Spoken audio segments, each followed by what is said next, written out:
संदर्भामध्ये या घटनेचं गांभीर्य लक्षात घेता ही जी याचिकाकर्त्यांना मागणी केलेली आहे माहिती अधिकाराच्या माध्यमातून जे मला कळलं त्यांना ते सीसीटीव्ही फुटेजेस देता येत नाहीत असं जेव्हा कळवलं जातं तेव्हा एकूणच संशयाचं धुकं आणखी घडत होतं. आपल्या सगळ्यांची हीच मागणी आहे की रोहित दादा सुद्धा सातत्यानं जे प्रश्न उपस्थित करतात, अनेकांच्या मनात हे जे प्रश्न आहेत यामध्ये दूध का दूध पाणी का पाणी व्हायला हवं आणि अशा पद्धतीनं कोणतीही गोष्ट जेव्हा समोर येते तेव्हा जसं तुम्ही म्हणालात की हे सीसीटीव्ही फुटेज त्यांना दिलं जाऊ शकत नाही असं जेव्हा म्हटलं जातं त्या संशयाचं धुकं आणखी घडत होतं.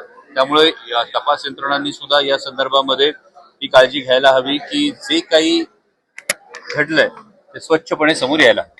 या संदर्भामध्ये मी तुमच्यापैकी अनेक वृत्तवाहिन्यांशी बोलत असताना या संदर्भातली स्पष्ट स्वच्छ जी काही भूमिका होती ही संपूर्ण दिलेली आहे. या संदर्भात पुढची काही चर्चा झाल्याचं माझ्या तरी माहितीत नाही आणि जे ताईंनी विधान केलेलं आहे त्याच पद्धतीने ज्यांच्याशी चर्चा झाली दुर्दैवानं आज दादा नाही तर त्याविषयी आणखी काय बोलू. तुम्ही सगळेजण रोहित दादांनी विचारलेले प्रश्न पुन्हा विचारता याचं एक फार महत्वाचं कारण असं आहे कारण तुम्हाला हे सगळे प्रश्न पटतायत.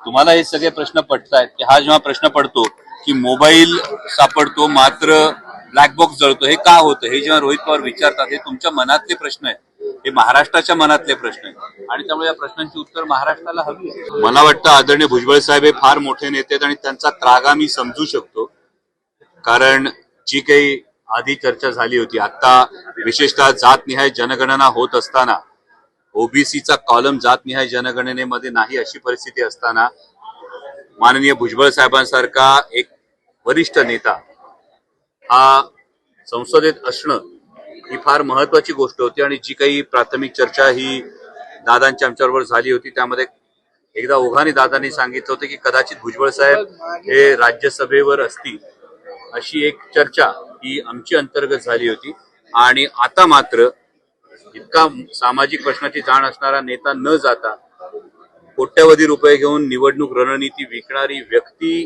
राज्यसभेवर जाण्याची जर चर्चा येत असेल तर त्यामुळे कदाचित भुजबळ साहेब हे अस्वस्थ असतील. मला कल्पना नाही, हा त्यांचा अंतर्गत विषय आहे.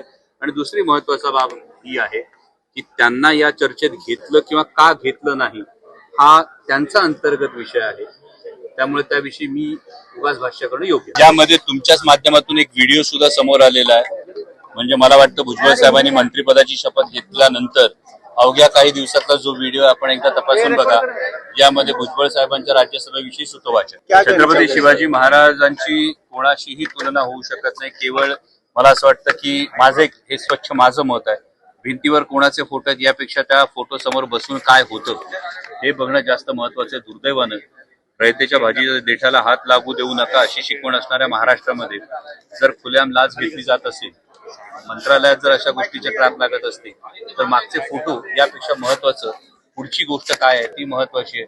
एखाद्या खात्याचे मंत्री दुर्दैवानं त्यांच्याबाबत दादांविषयी जी घटना घडली त्यानंतर अल्पसंख्याक दर्जा देण्याची फाईल जर मूव्ह होत असेल तर हे कसं धजावतं. फोटो कुठले लावले यापेक्षा फोटो समोर बसून तुम्ही करताय काय हे बघणं महत्वाचं आहे.